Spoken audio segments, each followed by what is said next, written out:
divertit del món, que es diu Festa monstruosa, escrit per Carles Cano i dibuixos de Paco Jiménez.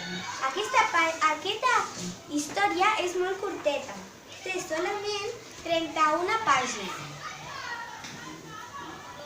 Tracta de que hi ha uns monstres que pinten tota la casa i tota la ciutat, de tots els colors, per exemple, groc, verd, vermell, blau, taronja, de tots els colors.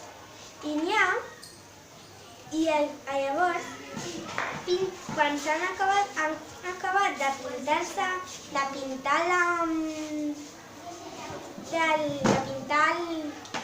la casa, pinten tot el poble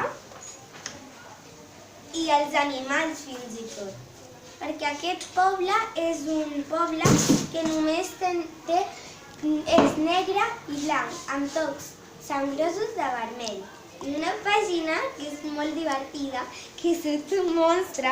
Els monstres fins i tot es pintaven ja el cul, la cara, tot.